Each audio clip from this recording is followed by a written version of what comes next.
Hello, नमस्कार. मी रेश्मा तुमचं सर्वांचं माझ्या यूट्यूब चॅनलमध्ये मनापासून स्वागत करते. सर्वांना श्री स्वामी समर्थ. हा अष्टमीचा व्हिडिओ आहे, म्हणजे कालाष्टमीचा. आणि मी आविराच्या डब्यासाठी सकाळी सकाळी ही डाळ आणि चपाती बनवली आणि नंतर आमचा हा पुरणाचा स्वयंपाक चालू झाला. इथं डाळ शिजवायला घातली आणि हे आंबेलीसाठी पीठ काढलेलं आहे. आंबेल पण बनवावी लागते ज्योतिबासाठी. आणि आंबेलीमध्येच टाकण्यासाठी एक आंबा शिजवून घेतला आहे. आणि हे भज्याचं पीठ पण मोडून घेतलं आणि तळण तळायला चालू आहे माझं. मी हे तुम्हाला कुरवडे दाखवते, कारण आम्ही मध्ये जे कुरवड्या नवीन घातलेल्या होत्या त्या कुरवड्या आहेत बघा, किती छान मस्त अशा पांढरे शुभ्र झाल्यात आणि छान फुलल्यात पण. आणि भरपूर तेल जर असेल तर छान फुलतात कुरवड्या पापड्या. कमी तेलात असेल तर जरा थोडीशी परेशानी होते. आणि हे बघा, तांदळाच्या पापड्या बनवलेल्या किती मस्त अशा फुलल्यात आणि मोठ्या झाल्यात. आणि कमी तेलात तळल्यावर थोडीशी परेशानी होते. आणि हे आंबेलीसाठी पीठ हे करून घेतले, म्हणजे पाणी टाकून ते पीठ एकजीव करून घेतलं. म्हणजे आपल्याला थंड पाण्यानंच आधी हे सगळं खाली मिश्रण तयार करायचं असतं आणि नंतर आपल्याला ते पाणी उकळून घेतल्यानंतर टाकायचं असतं. आता हे पाणी उकळत आलं, हे आंबेलीसाठी पाणी ठेवलेलं आहे. म्हणजे आंबेल बनवायसाठी जे पीठ शिजवून घेतो ते पीठ शिजवण्यासाठी हे पाणी ठेवलं होतं. आणि आता त्यातच ते पीठ टाकून घेतलं. ज्वारीचं पीठ आहे हे. आणि हे पूर्ण पीठ आता आपल्याला शिजू द्यायचं आहे चांगलं.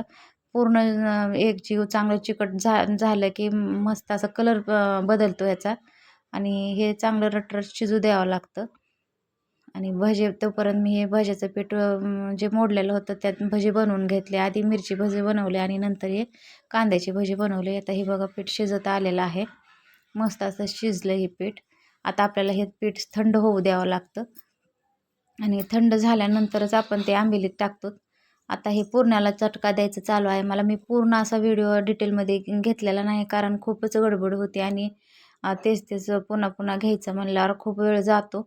आणि सासूबाईंनी मला गूळ दिला आहे फोडून आणि तिथं मी पुरणाला चटका देऊन घेत आहे. जास्त पुरण जास्त प्रमाणात असलं की त्याला वेळ लागतो शिजायला. आणि आता ह्यात बघा किती पाणी तयार झालं आहे गुळाचं, आणि हे शिजवायला खूप वेळ जातो.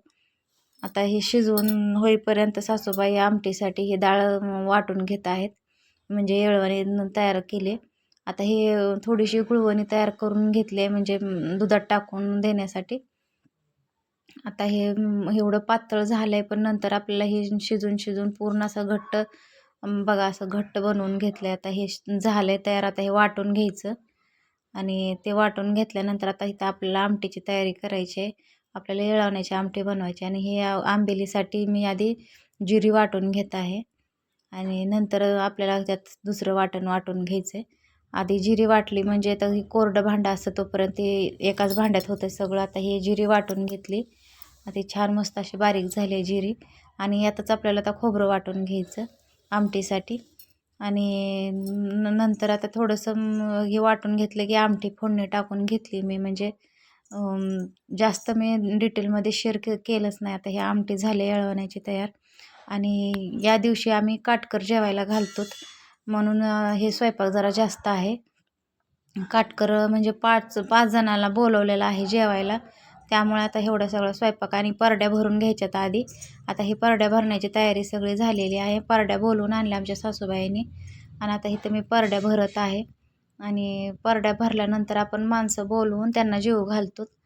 आता हे मी परड्याचं तर थोडंसं शूट घेतलं आहे, पण जे माणसं मी काटकर जेवू घातले ते काय मी घेतलेलं नाही. आणि हे परड्या भरायच्या झाल्या आणि आरती झाली. नंतर हे सगळं झाल्यानंतर आपल्याला पुढची तयारी करायची आहे. खूप घाई गडबड असते, पूर्ण दिवस कामात जातो हा. आणि खूप गडबड असते त्यामुळं जास्त शेअर केलेलं नाही. या पद्धतीनंच परड्या भरून झाल्या. आता इथं माझी आई पण आलेली आहे आणि आमच्या सासूबाई आणि आई ह्या दोघी मिळून आंबेल बनवत आहेत. आता हे आपण जे ज्वारीचं पीठ शिजवून घेतलं होतं ते ह्या पातेल्यात काढून घेतलं पूर्ण असं. गुठळ्या मोडून घेतल्यात त्याच्या आणि त्यातच हे एक आंबा शिजवून घेतलेला आहे तो पण टाकला आहे. हे चाळणीनं व्यवस्थित चाळून टाकायचं, म्हणजे त्यात असं गुठळ्या पण राहत नाहीत. आणि ही जिरी पावडर टाकली. आता ही जिरी पावडर व्यवस्थित मिक्स करून घ्यायची. ती थोड्याशा जिरी पावडर झाली की लसूण टाकून घ्यायचा. आता या आंबेलीला लसणानेच चव येते जास्त छान, आणि लसूण आणि मीठ असेल भरपूर प्रमाणात, म्हणजे व्यवस्थित प्रमाणात, तर आंबेल चवदार लागते. आणि ह्यातच थोडीशी धना पावडर टाकून घेतली. आता हे रेडीमेड आणलेली आहे, नाहीतर आम्ही घरीच बनवतो. आणि नंतर आपण हे चवीनुसार मीठ टाकले. आता हे आंबील चवीला पण खूप छान लागते आणि आपल्या शरीरातली उष्णता पण कमी करते. त्यामुळं हे खूपच छान बनते आंबील. आणि त्यात कोथिंबीर चिरून टाकली. ही आंबील प्यायला खूप टेस्टी लागते आणि हे ज्योतिबासाठी बनवलेली आंबील असते प्रसाद म्हणून. आणि माझ्या लहान मुलाने पूजा करून घेतली आणि तिथं प्रसाद म्हणून नारळ फोडून घेतला.